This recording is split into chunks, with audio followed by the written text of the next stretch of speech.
What's going on YouTube? This is Oscar aka Reezon back once again, and I'm doing the TNA No Surrender 2009 review. The pay-per-view was last night, Sunday, September 20th. And I'm pleased to say, man, I know I said, I don't know if y'all watched my videos, but I said before that I wouldn't order any more TNA pay-per-views for a while because the last two, Victory Road and whatever the one was before, were really garbage. My wife really wanted to watch it. I'm not gonna lie, I wanted to watch it too because I thought either Sting or AJ would walk away with the world title, and I wanted to see that. So we went ahead and ordered it, and I'm pleased to say I was pleasantly surprised. Wasn't anywhere near the train wreck that the last 2 months were. It was actually a more than decent pay-per-view. So I'm gonna just get right to it. Go down the card match by match. I'll give you a little insight as to what happened in that match. YouTube only gives me 10 minutes, so I can't really go into much detail, but I can give you a little insight as to what happened, a little summary, and give you a rating for each match. Well, first of all, the night started off with the Taylor Wilde and Sarita versus the Beautiful People in the finals that would crown the first ever TNA Knockouts Tag Team Champions.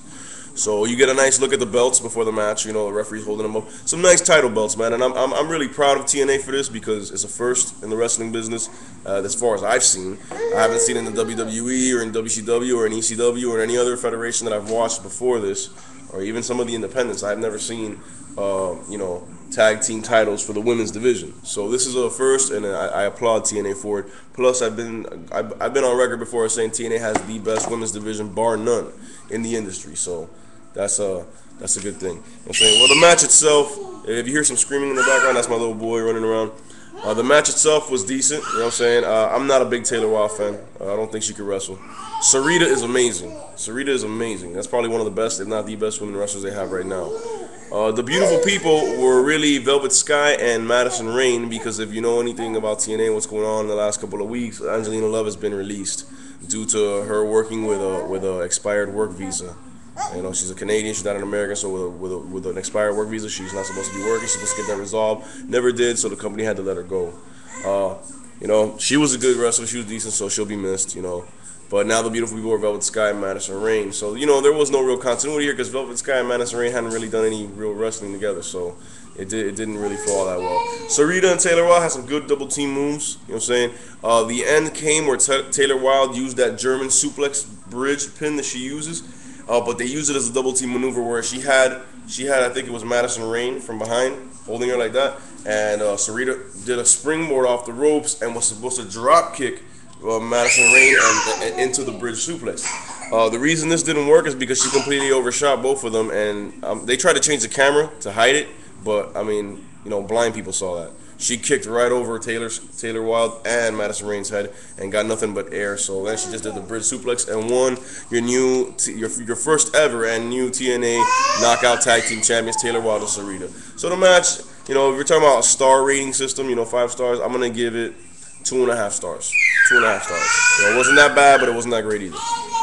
Okay, now we got the next match of the night was Hernandez versus Eric Young. Supermax Hernandez, who has been getting this push lately into being a singles competitor, possibly heading toward the world title, main event status.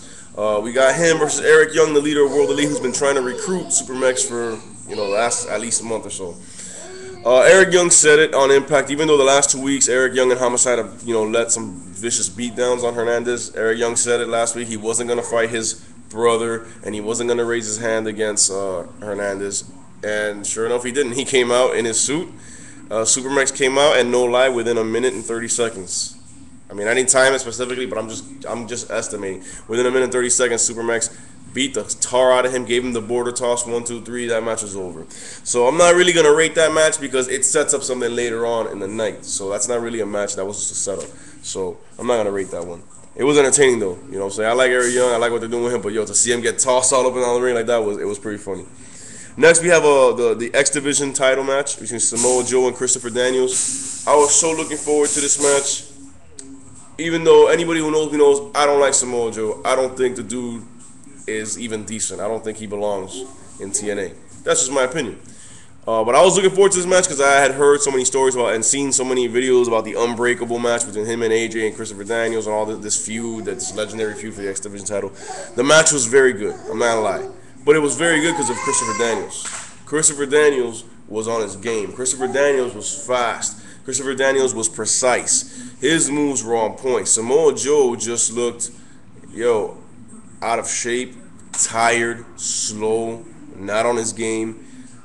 Yo, that ruined it for me. So what could have been possibly a 5-star match to me is gonna be a 3.5-star match because Samoa Joe just stunk it up. I'm sorry, the guy's garbage. And then to have the match end with Samoa Joe cleanly, I mean, this is a heel, so heels shouldn't really be getting that many clean wins at all, and that's all he's been getting lately.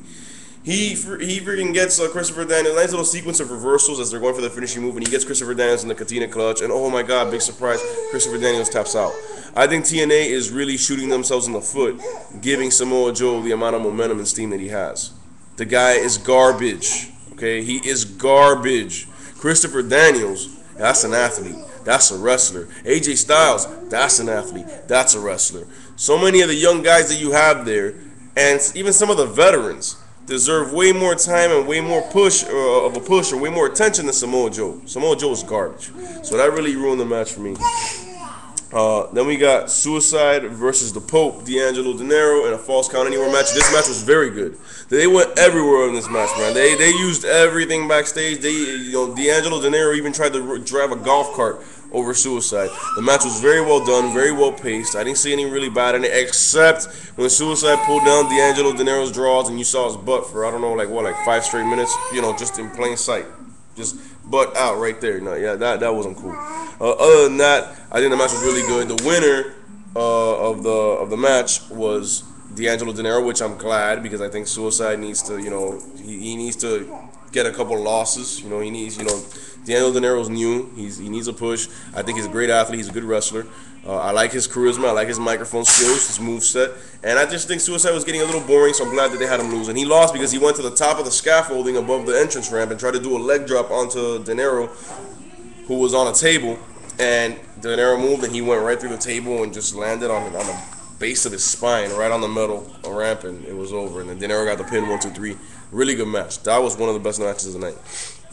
I'm going to give that match 4 stars out of 5. Then we got Cody Deaner versus ODB for the Women's Knockout Championship garbage. This is just pathetic, and I refuse to even review it. I'll tell you like this, 0 out of 5 stars. ODB is horrible, and Cody Deaner is just an abomination. All right, then we got Kevin Nash versus Abyss, the $50,000 bounty on the line and the Legends title on the line.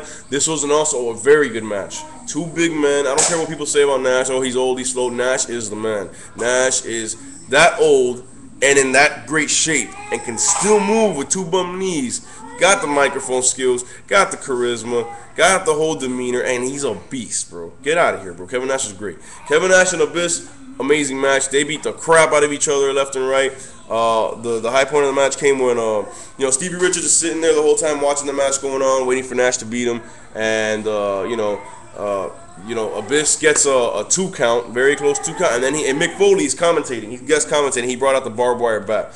Abyss looks over at Mick Foley and says, "Mick, give me the bat, give me the bat." So Mick Foley says, "Okay, fine." Even though there's a referee right there, he goes to give him the bat. But Mick Foley was very hesitant and very slow in how he was trying to give the bat. I mean, the referee was going like this, trying to hold Mick Foley back, and you're telling me he can hold that big dude back. Mick Foley was, real hesitant, real drawn out, real taking a long time trying to give him the bat. And Nash came from behind with a taser and literally tasered Abyss's nuts, roasted him. He got him right in the nuts, and smoke was coming out. So he tasered him. He got the 1, 2, 3. After the match, Stevie Richards got in the ring and tried to take the $50,000 bag away from Nash, and we saw what we've all wanted to see, which was Kevin Nash jackknife powerbomb Stevie Richards right in the middle of the ring. Take his money, take his belt. He's out. Still your Legends champion, Kevin Nash. I give that match 3.5 stars out of 5. It was a very good match, very entertaining.